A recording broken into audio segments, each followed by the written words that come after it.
My name is Melissa Stept, and I'm the Marcom Manager here at CardioLog Analytics.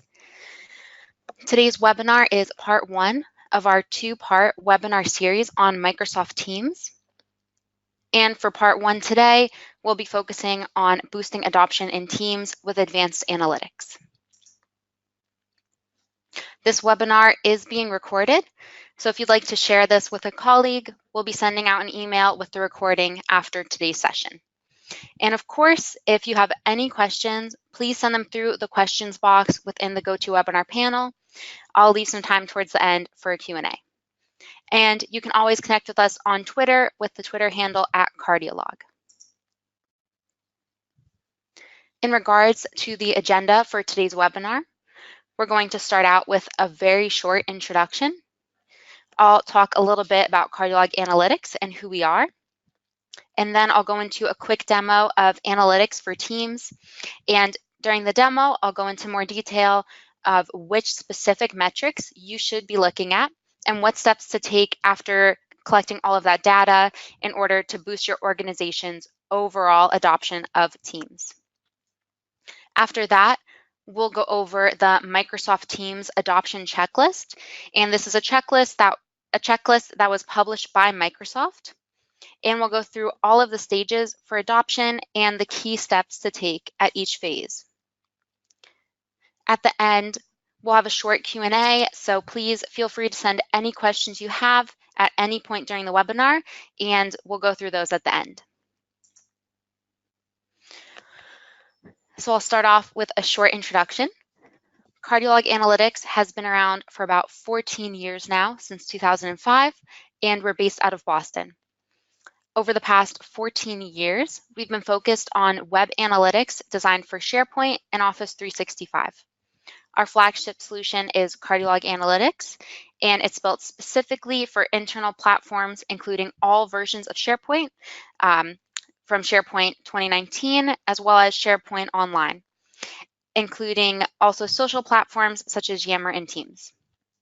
And our solution is available both on-prem and as a SaaS version based on Power BI.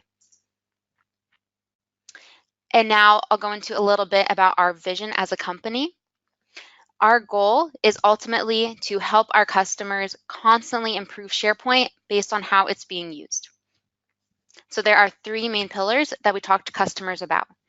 The first pillar is monitoring activity, which is tracking the usage within SharePoint with in-depth intranet analytics, insights, and usage reports.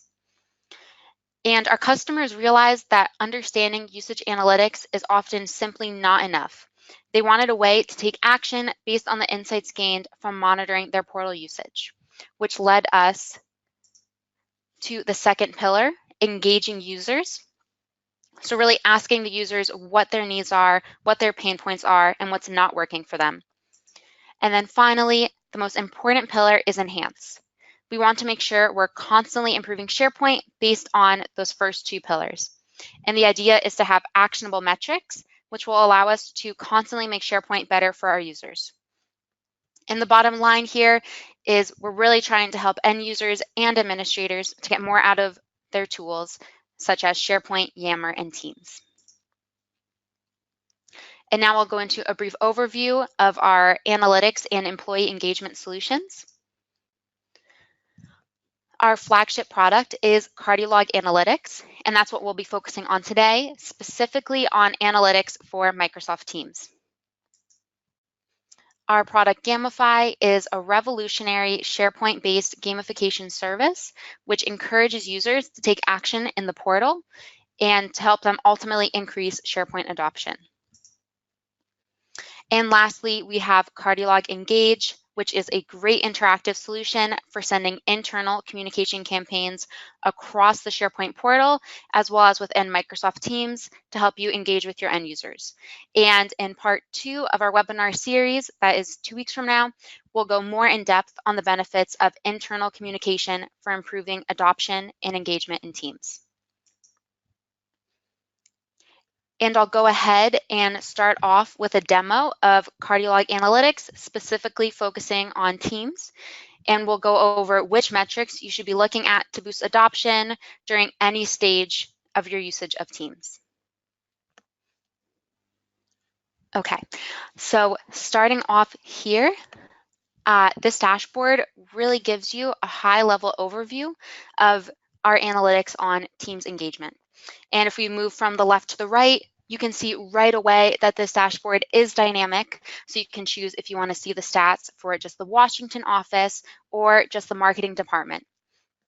And moving on here, you can see a list of all of our teams and the amount of likes, reactions, and replies per message to get a general feeling of which teams are the most active. And then more data to the right here, such as number of contributors, the percent of messages with no response rate, the amount of channel versus private messages, and the number of active versus inactive users. And this gives you a high-level overview to begin to understand where adoption is lagging. For example, if there are more private messages than channel messages, maybe you need to create smaller, more specific teams. And now going into our next dashboard. So here is a dashboard specifically focused on Teams activity. And what's really nice about this dashboard is we can actually see who our top teams are. And you can see how active each of these top teams is to really get a benchmark of what a successful team looks like for you. And as I'll explain later, having defined success measures is one of the tasks in the adoption checklist for Microsoft. And again, like the previous dashboard, you can go more in depth here and sort this by office and by department. So you can get some insights into how different locations and different groups are using Teams and what their top levels of activity look like. So for example, if the Washington office, their activity in Teams is a lot lower than the New York office, you'll want to have different success measures for the two cities until Washington's users' adoption of Teams improves. So just one example of an insight you can take away just from a glance at this dashboard. Okay. So in this dashboard, you can see the activity of our individual team users. So we're looking at all of our influential users here in this table. And this shows you who is using Teams the most. And this can be sorted by specific team. So this can be sorted by specific team,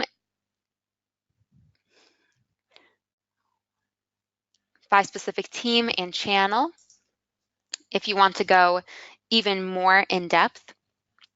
And this is another big tip for boosting adoption, finding out who your influential users are. And then you can reach out to those users and invite them to share some tips or host a quick session explaining some how-tos on using Teams to also motivate and support your inactive users. And for those inactive users, you can identify them here too. So I'm not going to click on it just because we can see the internet is not on my side, but this would flip all of this. We can try and see to help you, again, see which users aren't using Teams to its full potential and who may need more training and support. So who isn't the most active? And moving into our last dashboard, which is influential content. As we all know, Skype for Business is slowly leaving Office 365, so now is the best time to move over to Teams. And you want to make sure as you start that transition that you're really tracking productivity within Teams. So checking that your users aren't just using Teams to chat, but that they're using it productively. And that's what you can see on this dashboard here. You can see the number of files shared as well as the number of apps used. And that really allows you to see if your users understand the full functionality of Teams and if they're using it productively. And if they aren't, this gives you a better understanding of which Teams capabilities users need more training on. And that concludes the quick demo portion of the webinar. So you were able to see that having in-depth analytics really helps to set you up for success. At any stage of your Teams usage, adoption levels can drop. So it's important to have an easy way to constantly monitor and track your users and Teams. And now that I've shown you how CardioLog Analytics can help you with effortless reporting on your Teams environment, I'll move into the Microsoft Teams adoption checklist and cover some of the most important action items you should focus on throughout your deployment of Teams.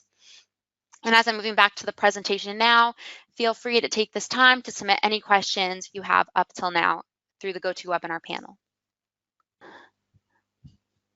All right, so going into the Microsoft Teams adoption checklist, on the Microsoft website, they actually have a great variety of resources that you can turn to for any question that you have regarding Teams.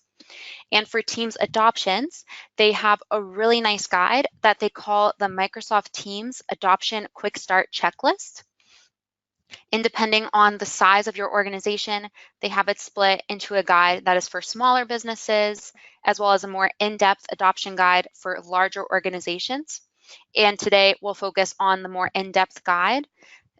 In that guide, Microsoft really breaks down the 3 phases of adoption.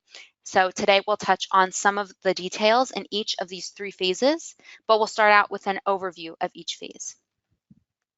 So the first phase of adoption is simply the start. So really, even before you deploy Teams to the entire organization. And this phase is really about having a good foundation for Teams and having a strong plan for your approach to Teams adoption. The second phase is called experiment. So again, before giving everyone full access to Teams, you'll take some time here to experiment with Teams with some early adopters. You'll also use this time to get your other users familiar with the use cases for Teams to build up the excitement before you deploy Teams. And the third and final phase is scale. And this is when you'll go ahead and turn on Teams for all of your employees. And this is a really great place to use analytics to track adoption right from the start. And this is also an ongoing phase. So if you're joining the webinar now and you're thinking, well, I've already deployed Teams, how is this relevant for me? You'll really want to pay attention to phase 3 because this phase has action items that can be constantly worked on and improved upon. Starting with phase 1, like I said, this is really getting into the basics. So one of the first things Microsoft suggests is to understand teams and channels. Do you know the difference between the two and what is done in each? Basically, really take this time to understand how Teams works so that you can have a smooth rollout. Another thing to do in these early stages is to create your first teams. Even if you followed step 1 and you've done some research into how Teams works, the best way to get a feel for it is to start using it yourself. By creating teams, you'll see the actual use cases, and finding areas where you hesitate and get stuck gives you some of the material you'll want to send out once Teams is deployed, with cases of how to work around those areas where you were stuck originally. And in this stage, you can create teams that will help you later on. For instance, a team all about getting to know Teams, or a team all about your organization's Microsoft Teams implementation and all of the steps that your employees need to be taking during each phase. And lastly, you'll need to check with yourself. Are you ready for Teams? 2 steps you can do to make sure that you're ready.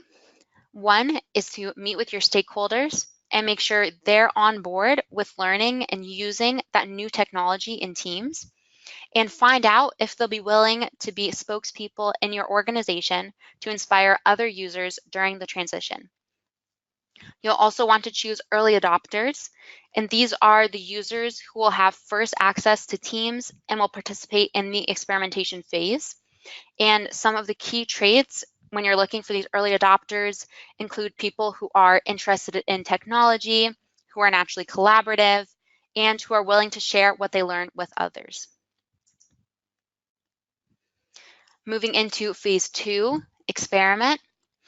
This is when you'll take those early adopters that you identified during phase 1 and get them started using Teams.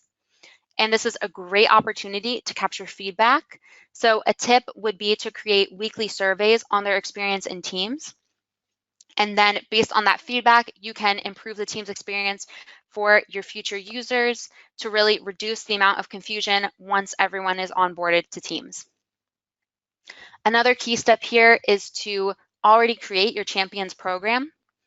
And Microsoft has a guide that goes a lot more in depth on just Champions program specifically.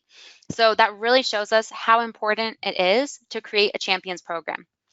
And like I mentioned earlier in the demo, having the analytics to identify your champions makes this step even easier. And then you can take one of the tips I mentioned before, which was inviting your champions to host a session where they give advice and give out their own tips and tricks on how to make the most out of teams.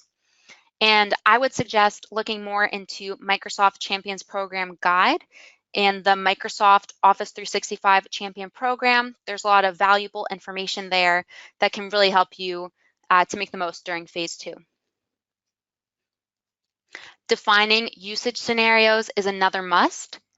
Providing users with examples of situations where Teams will be helpful to them makes them a lot more eager to use Teams. And if your users don't understand the reason for the switch to Teams, it will be a lot harder to get your users on board. And again, this is another topic that Microsoft provides a lot of helpful information on. So I would suggest having your team leaders look up some of the most useful usage scenarios and then have them present those use cases to their teams to really incite that excitement. And lastly, onboarding support staff is equally important. Make sure to meet with your support staff and go over the capabilities of Teams with them. And maybe key members of support will even want to join your early adopter program and get more hands-on experience. And lastly, we have phase 3, which is scale. And this is maybe where you are now or have already deployed Teams to your entire organization. So like I mentioned during the demo, having a benchmark for what a successful Teams experience looks like for your organization is critical. And again, here is another area where Microsoft provides great resources. So I would recommend going to their site to find out more information about how to exactly measure outcomes and success for teams. And then once you've defined those outcomes and measures for your organization, as you saw earlier, CardioLog Analytics makes checking up on these outcomes pretty much effortless. And now in phase 3, everyone in the organization is using Teams. So it's really important to get feedback so that you can continue adjusting your training programs. And in terms of reporting, it's also good to check in with your support staff to ensure everything is running smoothly. But again, it's also really important to monitor and check reports of your users' Teams activity. And with CardioLog Analytics, as we saw, you can go beyond the basic reporting provided by Microsoft to really get an in-depth look at how your users are interacting with Teams and areas where they may need more support and guidance. And we'll wrap up this phase with driving awareness and implementing training. Your focus during this time should really be on internal communications, and those should include internal awareness materials and information on how to access training guides. And this is important not just during the rollout, but throughout the time that your organization is using Teams, whether it's introducing new features, as well as to continually encourage adoption of Teams. So that was a pretty quick overview of the Teams adoption checklist. But again, if this was relevant for you, I would highly suggest checking out some of Microsoft's online resources. And just so you know, the details I included for each phase are not the full comprehensive details that Microsoft has on their site. So if that's interesting to you, I would go there to check it out. And as we were going through the checklist, I mentioned only a few of the places where analytics would be helpful. But as we saw during the demo, as well as during the checklist, having advanced analytics around Teams is the best way to stay on top of your users' activity within Teams, because adoption is an ongoing process. And you want to be able to continually compare it against those defined success measures. So having easy analytics dashboards to just look at a glance is a really useful tool if you're interested in boosting adoption of Teams. And now I'm going to start off the Q&A. So if you didn't have the chance to send in your question yet, please take the time now to send it through the GoToWebinar panel.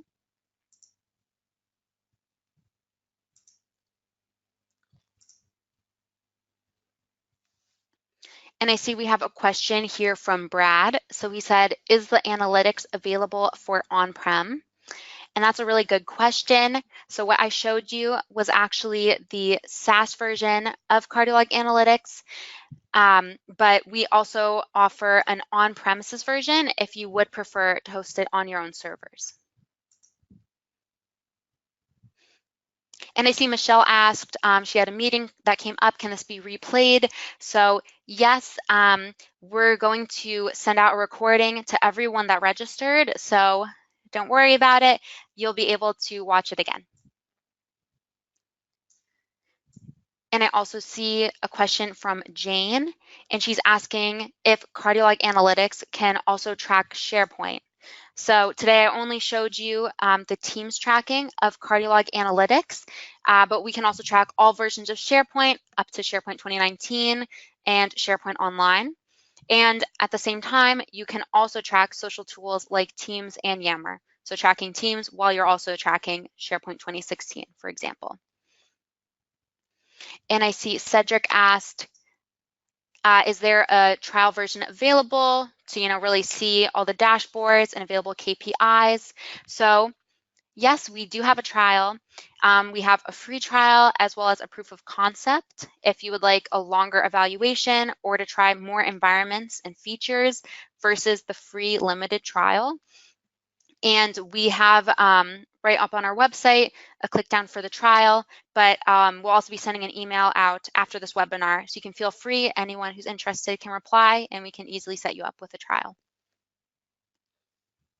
And I see a question here from Sharon, where is the data stored? So the data is stored on Microsoft Azure servers for the SaaS version of the analytics product. But again, if you're interested in keeping the data in-house, we do have an on-premises version. And I think that's all the time we have for questions today. So I'm going to go ahead and wrap up our session. As a reminder, like I just answered, we have recorded this webinar and we'll be sending out a recording for you to rewatch, as well as if there's any colleagues that you had who are unable to attend, if you'd like to share it with them, if you think it would be valuable for them. As always, we invite you to visit us at cardiologanalytics.com to book your free demo or trial of CardioLog Analytics. You can always tweet us at CardioLog. And for more information and helpful tips, you can check out our blog at blog.cardiologanalytics.com. For more information, you can contact us at info@cardiologanalytics.com. And want to end with a quick reminder that in 2 weeks, I believe September 12th, again at 11 a.m. Eastern Time, we'll have part 2 of this webinar series, and that will focus on driving engagement within teams by having a strong internal communication strategy. And I believe an email was sent out maybe an hour or so before this webinar, but also in the email follow-up with the recording, we will send out the link to sign up for part 2 if you're interested in that as well. A huge thanks to everyone who joined us and sent in their questions today. Have a great rest of your day.